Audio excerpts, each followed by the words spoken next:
Early one morning, Gordon's fire would not light. "I don't know what's wrong," sighed the firelighter. "There must be gremlins about." "What are gremlins?" asked Percy. "I've heard that they're little green men who play tricks," replied Thomas. "Can we find one?" "Pah!" said James. "Gremlins don't exist. They're just an excuse when things go wrong." "If Firelighter says there are gremlins, there are." "Ha!" snorted James. Sir Topham Hatt had heard everything. "Silence!" he said. "I am expecting a VIP, a very important person today. She has heard that all my engines are really useful. Please prove it."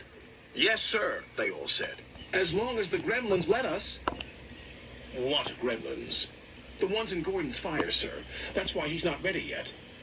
"I'll see about that," thundered Sir Topham Hatt. And he did. "Gordon, I expect you to be on your best behavior today. You are to pull the special coach for my special visitor. But no high speeds, please. She won't like that." Gordon was proud and pleased. He was waiting for his special coach when Percy puffed in with some freight cars.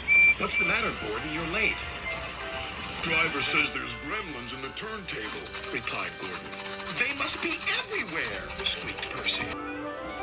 At last, the turntable was mended, and Gordon puffed away with the special coach.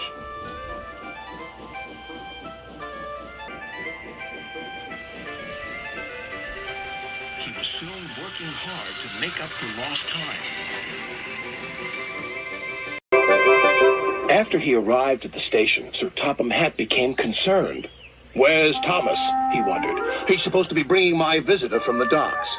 "Huh," huffed Gordon. "Thomas isn't really useful if he's late." But it wasn't long before Thomas arrived.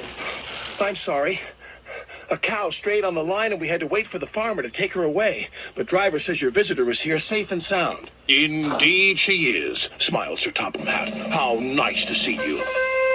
"Who is it?" whispered Percy. "I don't know," replied Thomas. "But Sir Topham Hatt is certainly keen to please her. He's arranged a special party for her."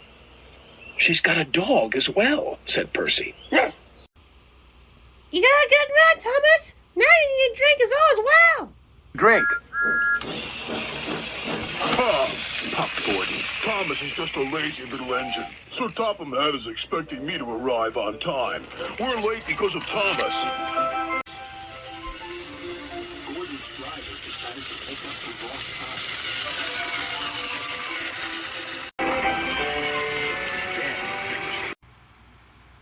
I think we should better slow down. This is a very old line, and it can easily feel uncomfortable for the person on the ride on it." How do you feel? She was taking a bath, and the water was slopping all over the place. "Oh!" she cried.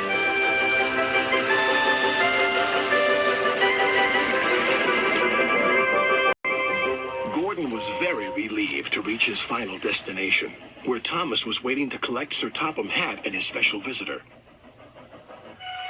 He blew an extra long whistle. This frightened the visitor's dog so much that he fled from the station and ran into a field where a bull was grazing. The bull frightened the little dog even more. He ran back again, onto the platform and over the bridge.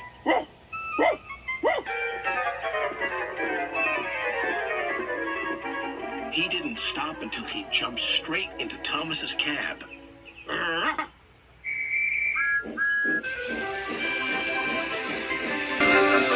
He had a wonderful ride, all the way to the docks. "What's the dog's name?" asked the fireman. "Well, after today's events, I think I'll rename him Gremlin." Sir Topham Hatt chuckled. "In that case, I've met one at last." "Excuse me, sir, but who is your very important visitor?" "Why, didn't I tell you? This lady is my mother, and she agrees with me. You are indeed really useful engines, and my mother, of course, is always right."